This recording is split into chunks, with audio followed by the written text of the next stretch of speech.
स्वागत है आप सभी का आपके अपने YouTube चैनल स्टडी विद स्मृति में। आइए शुरू करते हैं आज की क्लास।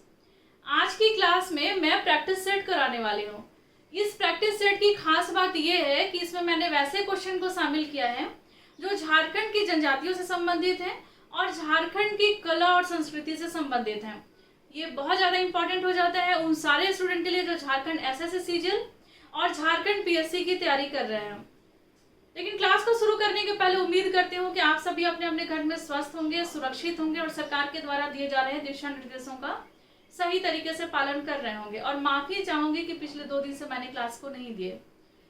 मेरी तबीयत थोड़ी ठीक नहीं थी, इसलिए क्लास बनाने में मैं असमर्थ थी। लेकिन अब से क्लास जो होंगे वो कंटिन्यू होंगे। प्रैक्टिस सेट के क्लास है वो आपको रोज मिला करेंगे, लेकिन साथ में हिंदी के क्लास भी चलेंगे और झारखंड से संबंधित जो स्पेशल टॉपिक है जो जेपीएससी में आप लोगों को पढ़ने हैं, जेपीएससी के लिए है, तो उसके भी क्लासेस आप लोगों को मिलते रहेंगे। चलिए शुरू करते हैं आज की क्लास को और लेते हैं आज का पहला प्रश्न। तो आज का पहला प्रश्न है कि झारखंड में सिंचाई का प्रमुख स्रोत क्या है। तो झारखंड में सिंचाई का जो प्रमुख स्रोत है वो है कुआं। कुआं के द्वारा सबसे ज्यादा सिंचाई जो है वो झारखंड के क्षेत्र में की जाती है। झारखंड एक कृषि प्रधान राज्य है और कृषि जो है वो काफी हद तक वो डिपेंड करता है सिंचाई पे। लेकिन झारखंड की जो मिट्टियां हैं उतनी उपजाऊ नहीं है और कृषि के साधन भी उतने उन्नत नहीं है कि कृषि कार्य जो है वो अच्छे तरीके से चल सके। लेकिन फिर भी कुओं के द्वारा सबसे ज्यादा सिंचाई की जाती है। कुओं के द्वारा सबसे ज्यादा सिंचाई जो है वो झारखंड के गुमला जिले में की जाती है। सिंचाई के अन्य साधन भी उपलब्ध है झारखंड में, जैसे कि नलकूप के द्वारा सिंचाई की जाती है, तालाब के द्वारा भी सिंचाई की जाती है और नहरों के द्वारा भी झारखंड के क्षेत्र में सिंचाई की जाती है। तालाब के द्वारा सबसे ज्यादा सिंचाई की जाती है झारखंड के देवघर जिला में। नलकूप के द्वारा सबसे ज्यादा सिंचाई की जाती है झारखंड के लोहरदगा में और नहरों के द्वारा सिंचाई जो है वो सबसे ज्यादा सिंहभूम के क्षेत्र में की जाती है। अगर प्रश्न पूछा जाए कुओं के द्वारा सबसे ज्यादा सिंचाई किस जिले में की जाती है तो वो हो गया गुमला। तो और सबसे ज्यादा प्रचलित, प्राचीन और सबसे ज्यादा प्रयोग में लाए जाने वाला जो सिंचाई का साधन हो गया वो हो गया कुआं। अब अगला प्रश्न है कि उरांव जनजाति के त्योहारों के अवसर पर पुरुष एवं महिलाओं के द्वारा पहने जाने वाले वस्त्र को क्या कहा जाता है। तो झारखंड में जो दूसरी प्रमुख जनजाति है संथाल के बाद वो है उरांव जनजाति।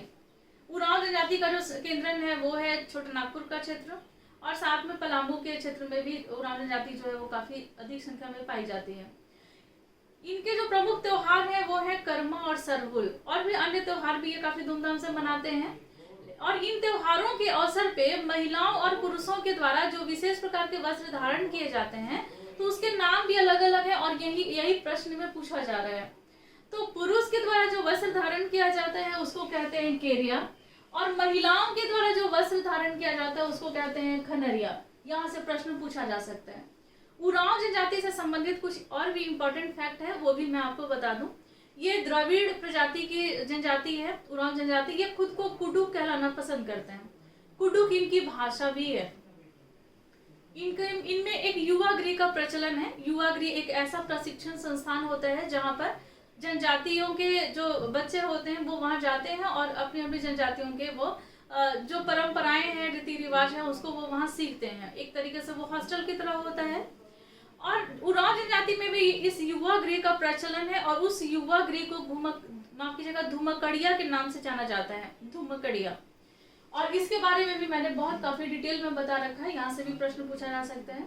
और उरांव जनजाति में जो पूजा स्थल होते हैं उसको सरना कहते हैं और जहाँ एक ऐसा मैदान होता है जहाँ पर सामूहिक नृत्य किए जाते हैं या फिर सामूहिक धार्मिक आयोजन किया जाता है उसको कहते हैं अखड़ा।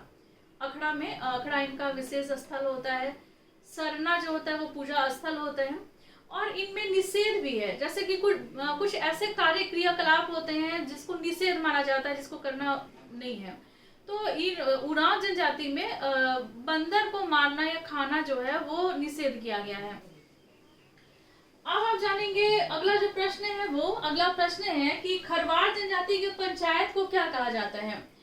तो खरवार जनजाति की पंचायत को बैठकी कहा जाता है। यहाँ से ऐसे प्रश्न बनते हैं। देखिए, खरवार जनजाति झारखंड की प्रमुख जो 32 जनजातियां हैं उनमें से एक है खरवार जनजाति। खरवार जनजाति जो है वो इसलिए बहुत ज्यादा मतलब फेमस है, या फिर बहुत ज्यादा इसकी इनकी जो विशेषता है वो ये है कि ये एक वीर जनजाति है, लड़ाकू जनजाति, और लेकिन ये जो जनजाति है वो सत्य बोलने के लिए बहुत ज्यादा प्रचलित है। तो ये यहाँ से भी प्रश्न बन सकता है कि निम्न में से कौन सी जनजाति है जो एक वीर जनजाति है या सत्य बोलने के लिए काफी प्रसिद्ध है। तो ये हो गया खरवार जनजाति। इनके जो प्रमुख देवता होते हैं वो होते हैं सिंह बोंगा, और इनके जो धार्मिक प्रधान होते हैं या पूजा पाठ का जो कराने का जो काम करते हैं वो होते हैं बैगा। तो यहाँ से भी प्रश्न पूछा जा सकता है। अब अगला जो है प्रश्न वो है खड़िया जनजाति से। खड़िया जनजाति जो है उसमें सर्वाधिक प्रचलित विवाह को क्या कहते हैं? तो खड़िया जनजाति में जो सबसे ज्यादा प्रचलित विवाह का जो रस्म नाम है वो है ओलोलदाय। झारखंड में जो 32 जनजातियां हैं उन 32 जनजातियों में एक प्रमुख जनजाति जो है वो है खड़िया। खड़िया के मतलब 3 भागों में यह विभक्त है। वो है एक तो पहाड़ी खड़िया, दूध खड़िया और ढिलकी खड़िया। और ये जो खड़िया जनजाति है इनके जो जातीय पंचायत होते हैं उसको धीरा कहते हैं, और इनके जो प्रमुख जो धार्मिक प्रधान होते हैं उसको कोला कहते हैं। तो ऐसे प्रश्न बन सकते हैं। अगला प्रश्न है गोंड जाति के लोग स्थानांतरित कृषि को क्या कहते हैं? देखिए, एक कृषि का एक तरीका होता है स्थानांतरित कृषि। झारखंड में अलग अलग जनजातियों में ये काफी प्रचलित है। गोंड जनजाति में भी ये कृषि प्रचलित है। इसमें होता क्या है कि जैसे कोई एक क्षेत्र है, वहां पे अगर वहां जंगल है तो उस जंगल को काट करके कृषि योग्य भूमि बनाई जाती है, और वहां तब तक कृषि की जाती है जब तक वो भूमि जो है अनुपजाऊ ना हो जाए। जब भूमि अनुपजाऊ होती है तो उस जगह को छोड़ करके किसी अन्य जगह का तलाश किया जाता है और वहां के पेड़ पौधों को काट करके फिर से उसको कृषि योग्य बनाया जाता है। फिर वो जगह जब अनुपजाऊ हो जाती है तो उस जगह को छोड़ करके अन्य जगह की तलाश की जाती है। तो इस तरीके से जो कृषि के जो कार्य किए जाते हैं इसको स्थानांतरित कृषि कहते हैं, झूम कृषि भी कहते हैं। तो अलग अलग जनजातियों में इसका नाम जो होता है वो अलग अलग होता है। इसी प्रकार से गोंड जनजाति में जो स्थानांतरित कृषि है उसके नाम अलग है, तरीका वही है, नाम अलग है। तो इसको क्या कहते हैं? तो दीपा एवं बेवार कहते हैं। दीपा और बेवार, ऑप्शन में अगर दोनों दिया रहे वो सही है। अगर ए भी करके दिया रहे, दीपा भी दिया रहे, बेवार भी दिया रहे, तो ये दोनों सही है। अगर केवल दीपा का ऑप्शन में है तो वो सही है, बेवार अगर केवल रहे तो वो भी सही है। गोंड जनजाति जो है वो झारखंड की प्रमुख जनजाति है, और इन जनजाति की जो भाषा है वो होती है गोंडी, और ये भी द्रविड़ प्रजाति की जनजाति है। और इसके जो प्रमुख प्रधान धार्मिक प्रधान जो होते हैं वो होते हैं बैगा कहलाते हैं। जैसे कि खरवार जनजाति के धार्मिक प्रधान बैगा कहलाते हैं, वैसे ही गोंड जनजाति के भी जो धार्मिक प्रधान होते हैं उसको बैगा कहते हैं, या फिर जो पूजा पाठ के कार्य कराते हैं उनको बैगा कहते हैं। अगला प्रश्न है चीक बड़ाई जनजाति में पुनर्विवाह को क्या कहा जाता है? झारखंड की जनजाति है चीक बड़ाई जनजाति, और वो अलग अलग झारखंड के सभी जिलों में कम इनकी संख्या जो है वो मिल जाएगी। और चीक बड़ाई जनजाति में जो पुनर्विवाह होता है, फिर से विवाह करने का जो रस्म होता है उसको कहते हैं सगाई। ठीक है, सगाई उसको कहते हैं। और फिर अगला जो है वो है, अगला जो प्रश्न है वो है हैरो गीत कब गाया जाता है? तो हैरो गीत जो है वो धान बुआई के समय में गाया जाता है। झारखंड में लोक गीतों का भी प्रचलन है, इसमें से एक हैरो गीत जो है ये काफी प्रचलित है। धान बुआई जब संपन्न हो जाती है तो उस समय में ये गीत गाया जाता है। लेकिन अगर ऑप्शन में अगर क्वेश्चन ये पूछा जाए कि हैरो क्या है, झारखंड में नृत्य है या गीत है, तो ये दोनों ही है। हैरो एक गीत का भी प्रकार है और एक नृत्य का भी प्रकार है। धान बोने का जब समय होता है और जब धान बुआई संपन्न हो जाती है तब ये नृत्य और गीत जो होते हैं हैरो वो गाया जाता है, वो प्रस्तुत किया जाता है।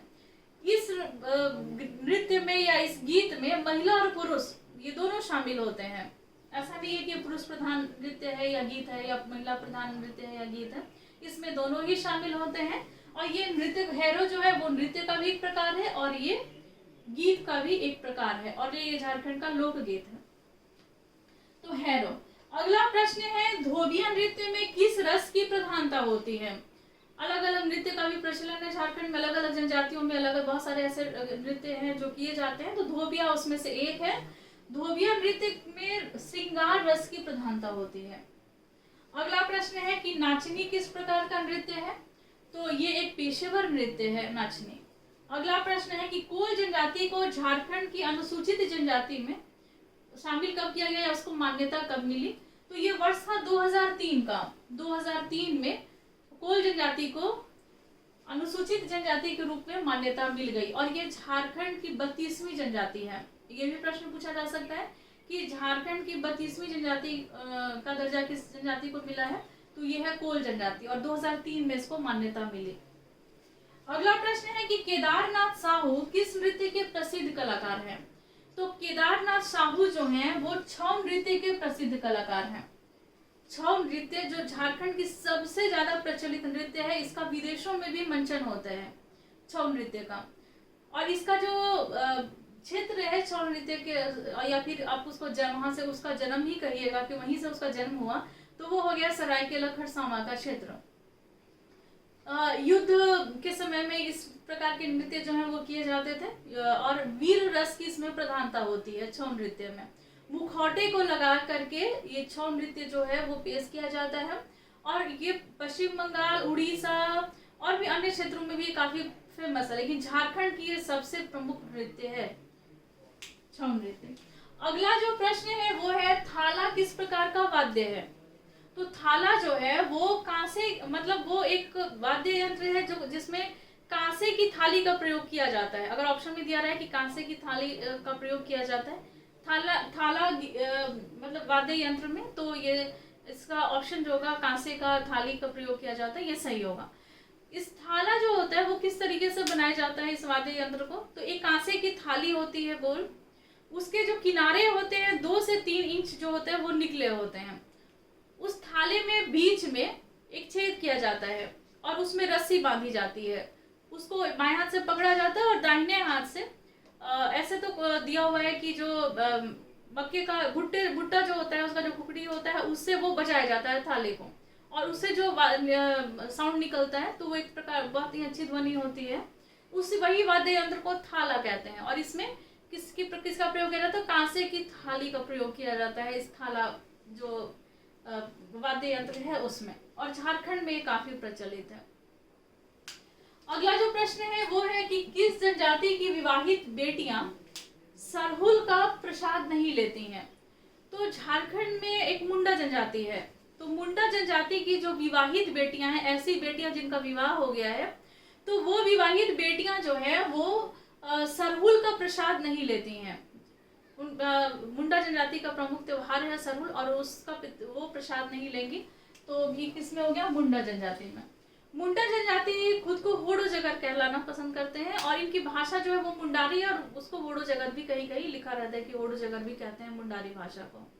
इनमें भी युवागृह का प्रचलन है, उस युवागृह को गीती ओड़ा के नाम से जाना जाता है और इनके जो प्रमुख जो धार्मिक प्रधान होते हैं उसको पाहन कहते हैं। यहाँ से भी प्रश्न बनते हैं। अगला प्रश्न है कि मुंडा जनजाति में तलाक को क्या कहा जाता है? देखिए, तलाक तो वैसे सभी जनजातियों में प्रचलित है होते हैं, लेकिन अलग अलग जनजातियों में इसके नाम भी अलग अलग होते हैं। अगर बुक में कहीं मेंशन किया हुआ है कुछ स्पेशल दे करके कि इनके तलाक के रस्म इस तरीके से की जाती है, बहुत सारी जनजातियों में पत्ते को फाड़ करके पेड़ का जो पत्ता होता है उसको फाड़ करके तलाक ले लिया जाता है, तो वो भी मतलब उसको उस तरीके के क्वेश्चन को तो जरूर तैयार करेंगे। और अगर कहीं नाम स्पेशल दिया कि हाँ तलाक को इस तरीके से कहते हैं, विवाह के रस्म को ये कहते हैं, वो इस तरीके का अगर नाम है तो उसको भी याद रखेंगे आप, और यही सब प्रश्न बनते हैं। तो मुंडा जनजाति में जो तलाक का रस्म होता है उसको सकनाचारी कहते हैं, सकनाचारी।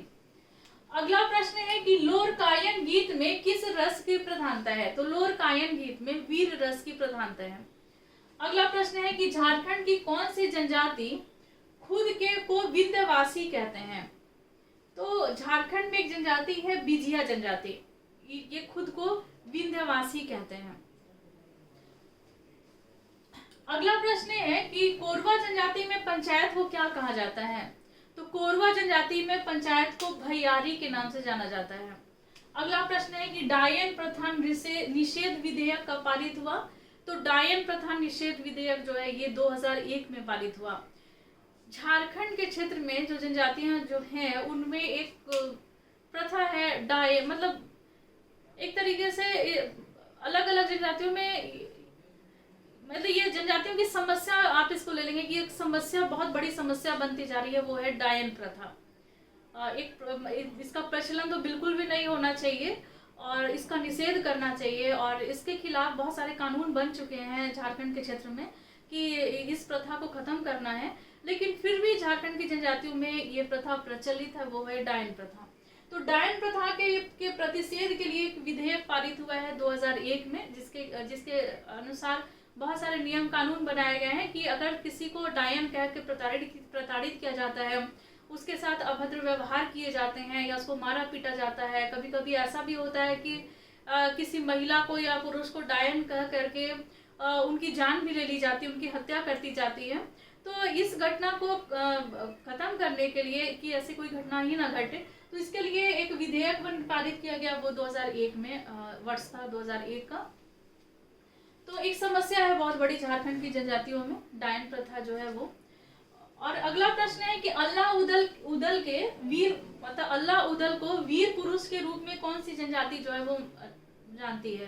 तो थोड़ा गलत लिखा गया है यहाँ पे, लेकिन यही प्रश्न है कि कौन सी ऐसी झारखंड की जनजाति है जिसमें वो लोग अल्लाह उदल को वीर पुरुष के रूप में मानते हैं। तो झारखंड में एक जनजाति है बंजारा जनजाति, वो अल्लाह उदल को वीर पुरुष के रूप में जानते हैं। बंजारा जनजाति जो है वो एक घुमक्कड़ प्रकार की जनजाति है। इसकी एक खास विशेषता है, इसमें एक नृत्य किया जाता है, उस नृत्य का नाम है दंड खेलना। दंड खेलना एक नृत्य है जो प्रचलित है बंजारा जनजाति में। और जनजाति से संबंधित कुछ और भी प्रमुख बात है जहां से प्रश्न पूछा जा सकता है कि इनके जो बहुत सारे ऐसे गीत हैं जिसमें पृथ्वीराज चौहान का नाम आता है, पृथ्वीराज चौहान का नाम आता है, और इनके ये अल्लाह उदल को वीर पुरुष के रूप में भी मानते हैं, और ये घुमक्कड़ प्रकार की जनजाति है। अगर इनके संकेंद्रण की बात की जाए कि सबसे ज्यादा संख्या इनकी कहाँ मिलती है बंजारा जनजाति की, तो वो हो जाती है संथाल परगना के क्षेत्र में।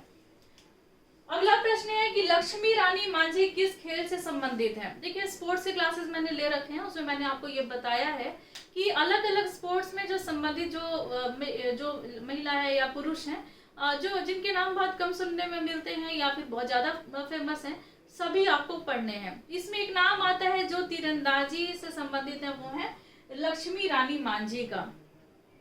विश्व प्रसिद्ध है ये लक्ष्मी रानी मांझी, और ये तीरंदाजी से संबंधित है। तो ये जो नाम सब जो है अलग अलग स्पोर्ट्स में अलग अलग महिला पुरुष का, वो जरूर आप याद रखेंगे। अगला प्रश्न है कि पसरी प्रथा या पाचा पद्धति किस जनजाति में देखा जाता है। तो झारखंड की जो दूसरी प्रमुख जनजाति है उरांव जनजाति, इसमें एक प्रथा प्रचलित है, उसका नाम है पसरी प्रथा। तो उरांव जनजाति में पसरी प्रथा जो है वो काफी प्रचलित है।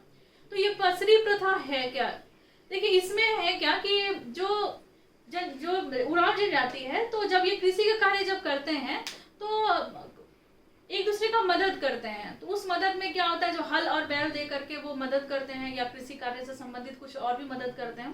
तो इस प्रकार के जो मदद करने का जो प्रथा होता है वो उसको पसरी प्रथा कहते हैं। एक और ये प्रथा प्रचलित है किसमें, तो उरांव जनजाति में प्रचलित है। अगला प्रश्न है कि कोरा जनजाति के लोग अपने आप को क्या कहते हैं। देखिए दो जगह इस तरीके का प्रश्न मुझे मिले, थोड़ा कंफ्यूजन क्रिएट करने वाले हैं, लेकिन मैं आपको इसको क्लियर कर देती हूँ कि देखिए कोरा जनजाति जो है ये अपने आप को दांगर कहते हैं, लेकिन कहीं कहीं गुस्टी का भी नाम आता है, ठीक है ना, गुस्टी कहते हैं या फिर दांगर कहते हैं। ऑप्शन में गुस्टी दिया रहा है वो भी सही है, लेकिन एक बात अगर दांगर देता है तो दांगर ही आंसर लगाइएगा। अगर गुस्टी है दिया हुआ है कि कोरा जनजाति के लोग गुस्टी अगर है, तो गुस्टी के बारे में भी मैं बता दूं। देखिए कहीं मुझे प्रश्न मिला था ये कि कोरा जनजाति के लोग अपने आप को गुस्टी भी कहते हैं, लेकिन गुस्टी के बारे में जब मैंने देखा तो कोरा जनजाति का जो गोत्र होता है उसको गुस्टी कहते हैं, गोत्र को गुस्टी कहते हैं, क्योंकि अलग अलग जितनी भी जनजातियां हैं सब में गोत्र का प्रचलन है, और ये गोत्र जो है उसके भी नाम अलग अलग हैं। अलग अलग जनजातियों में गोत्र को अलग अलग कहा जाता है। तो उसी प्रकार कोरा जनजाति के जो गोत्र होते हैं उसको गुस्टी कहते हैं, लेकिन ये खुद को दांगर कहते हैं, ठीक है ना। तो आप इसको ऑप्शन के आधार पर इसका आंसर कीजिएगा। देखिए अब ये तो आज का 22वां क्वेश्चन था, और आज की क्लास से मैंने 22 क्वेश्चन को शामिल किया है, सभी अपने आप में इम्पोर्टेंट है। उम्मीद करती हूँ कि आप लोगों का थोड़ा सा रिवीजन भी होता चला होगा। और मेरे एक मित्र हैं जिनका मुझे कमेंट मिला है कि झारखंड की जो कला और संस्कृति है या फिर झारखंड की जो जनजातियां हैं, तो जैसे कि अलग अलग जनजातियों में अलग अलग प्रचलन है, जैसे विवाह का अलग प्रचलन है, सबके नाम अलग अलग हैं। या फिर जो पुजारी होते हैं उनके नाम अलग अलग होते हैं, ये जो युवा गृह हैं उसके नाम अलग अलग होते हैं, तो काफ़ी कंफ्यूजन क्रिएट करते हैं। तो या तो ट्रिक के माध्यम से या फिर कोई स्पेशल क्लास लेकर के मैं इसको बता दूंगी, ताकि आपको थोड़ा भी प्रॉब्लम ना हो इस तरीके के क्वेश्चन आंसर को करने का। तो आज की क्लास में बस इतना ही, मिलता हूँ नेक्स्ट क्लास में, लेते हैं आपसे विदा, धन्यवाद।